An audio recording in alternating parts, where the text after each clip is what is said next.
ഉദയാസ്തമയങ്ങളും നിലാവും നക്ഷത്രങ്ങളും മഴവില്ലും. സിന്ധു, എന്തെന്ത് സൗന്ദര്യങ്ങളാണ് ഈ ഭൂമിയിൽ. ഈ പടത്തിന്റെ അകത്ത് മമ്മൂക്ക സൗണ്ട് കൊടുത്തിട്ടില്ല. അതായത് ഡബ് ചെയ്തിരിക്കുന്ന മറ്റൊരു ആർട്ടിസ്റ്റാണ്. ആരാണത്? എന്റെ ചെറുപ്പത്തില് ഒത്തിരി വർഷങ്ങൾക്ക് മുമ്പ് എന്റെ അച്ഛന്റെ കൂടെ ഞാൻ തലശ്ശേരിയിൽ നിന്ന് നാട്ടിലേക്ക് വരുന്ന സമയത്ത് എന്നെ ഒരു വീട് കാണിച്ചിട്ട് പറഞ്ഞു, അതാണ് ശ്രീനിവാസിന്റെ പടം. അത് ശ്രീനിവാസിന്റെ വീട്. ഏത് കോമഡി എന്ന് ശ്രീനിവാസനോ? അപ്പൊ അദ്ദേഹം എന്റെ അച്ഛ എന്നെ ഞെട്ടിച്ചുകൊണ്ട് അടുത്ത കാര്യം പറഞ്ഞു, ഈ കോമഡി ചെയ്തിരിക്കുന്നതെല്ലാം പുള്ളി തന്നെയാണ് കഥയും തിരക്കഥയും എഴുതിയിരിക്കുന്നത്. ഞാൻ ഞെട്ടിമാമ. അവിടെ നിന്നാണ് തന്റെ സിനിമകളിൽ ഏറ്റവും ശ്രദ്ധിക്കപ്പെടുന്ന, ഏറ്റവും കോമഡി വരുന്ന ക്യാരക്ടേഴ്സ്, ഏറ്റവും ക്രൂക്കഡ് ആയിട്ടുള്ള ക്യാരക്ടേഴ്സ്, ഏറ്റവും പാവം തോന്നിക്കുന്ന ക്യാരക്ടേഴ്സ്, ഏറ്റവും പണിക്കാരനായ ക്യാരക്ടേഴ്സ് എല്ലാം അദ്ദേഹത്തിന് വേണ്ടി അദ്ദേഹം എഴുതി എന്നുള്ളത്. പ്രിയദർശൻ, സത്യൻ അന്തിക്കാട് കോമ്പോസിലായിരുന്നു ഏറ്റവും കൂടുതൽ ഇത്തരം സിനിമകൾ നമ്മൾ കണ്ടിട്ടുള്ളതെന്ന് എനിക്ക് തോന്നുന്നു. എന്നിരുന്നാലും നമ്മുടെ ഓർമ്മകളില്, ശ്രീനിവാസൻ ചിത്രങ്ങളില് കൊച്ചുകുട്ടികൾക്കൊക്കെ പ്രിയപ്പെട്ടതായിട്ട് വരിക അദ്ദേഹം ചെയ്ത കോമഡി ക്യാരക്ടേഴ്സ് ആയിരിക്കാം. തേന്മാവിൻ കൊമ്പത്തെ അപ്പക്കാള, പണിക്കാരനായി നിന്ന് ആ കുടുംബത്തിന് വേണ്ടി പണിയെടുത്ത് എന്നാൽ കുറച്ച് മണ്ടനായിട്ടുള്ള ക്യാരക്ടർ.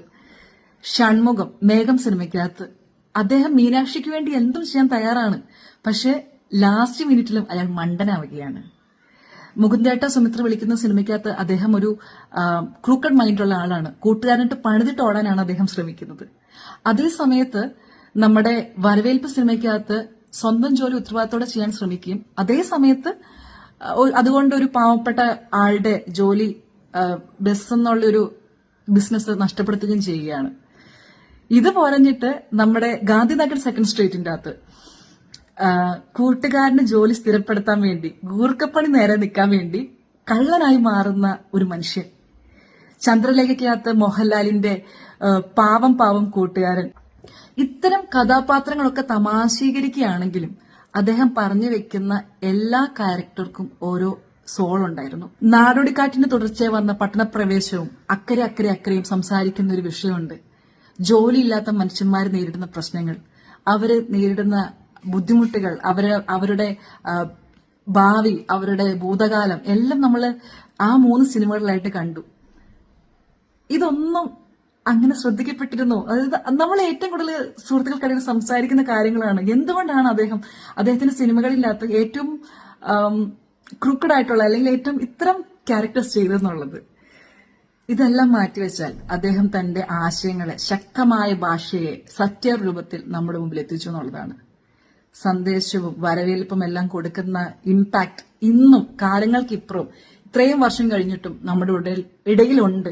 ഏത് ഇലക്ഷൻ ടൈമിലും നമ്മളെ ആ സിനിമയുടെ പോയിന്റ്സ് ഇപ്പോഴും ഓർമ്മിപ്പിക്കുന്നു എന്നുള്ളത് അത്ഭുതവും അദ്ദേഹത്തിന്റെ ആ ഒരു കഴിവുമാണ്. കലയാണ് നിലനിൽക്കുക. ഏറ്റവും സുന്ദരനായിട്ടുള്ള കലാകാരന്മാരുടെ പേര് പറയാൻ പറഞ്ഞപ്പോൾ ആ ലേഡി പറഞ്ഞത് എന്തുകൊണ്ട് ശ്രീനിവാസനെ വിട്ടുകളയുന്നു എന്നുള്ളതാണ്. കൂടെ അഭിനയിച്ച സുന്ദരന്മാരിൽ ആരാണ് ഏറ്റവും ബെസ്റ്റ് എന്ന് ചോദിക്കുന്നത്. അതുപോലെ സത്യനന്ദിക്കാട് നമ്മുടെ സന്ദേശം ഇറങ്ങിയ സമയത്ത് കിട്ടിയ ഉപകത്തുകളെ ഏറ്റവും കോമഡീകരിച്ച് അദ്ദേഹം വായിക്കുമായിരുന്നു എന്നുള്ള കാര്യം നമ്മളോട് പറയുന്നുണ്ട്. പ്രിയദർശൻ അദ്ദേഹത്തിന്റെ ശ്രീനിവാസനുള്ള അനുഭവങ്ങളും ശ്രീനിവാസനുമായിട്ടുള്ള സൗഹൃദം നഷ്ടപ്പെടുമെന്നുള്ള പേടി ആണ് ഏറ്റവും തന്നെ വേദനിപ്പിക്കുക എന്നുള്ള കാര്യങ്ങളൊക്കെ വർഷങ്ങൾക്ക് മുമ്പുള്ള ഇന്റർവ്യൂസിൽ നമ്മൾ കാണുന്നുണ്ട്. തമാശ രൂപയിൽ വന്ന സിനിമകൾ, സീരിയസ് ആയിട്ടുള്ള സംസാരങ്ങൾ, കൈകാര്യം ചെയ്ത കഥകൾ എല്ലാം അദ്ദേഹം നൽകുമ്പോഴും നമ്മുടെ ഉള്ളിൽ നിലനിൽക്കുന്ന കുറച്ച് നല്ല വേർഡ്സ് ഉണ്ട്. എടാ വിജയ, എന്താടാ ദാസ, ഇതെല്ലാം നമുക്ക് എന്നും ഫേവറേറ്റ് ആയിരുന്നു. അദ്ദേഹം നമുക്ക് നൽകിയ കോൺട്രിബ്യൂഷൻസ് അതൊട്ടും ചെറുതല്ല. അതെല്ലാം മലയാള സിനിമയെ സംബന്ധിച്ചിടത്തോളം വലിയ നാഴികക്കല്ലുകളാണ്. ഇത്രയും ബഹുമാനത്തോടെ കയറി വന്ന ശ്രീനിവാസന് 1000 നന്ദി. എടാ വിജയ, എന്താടാ ദാസ.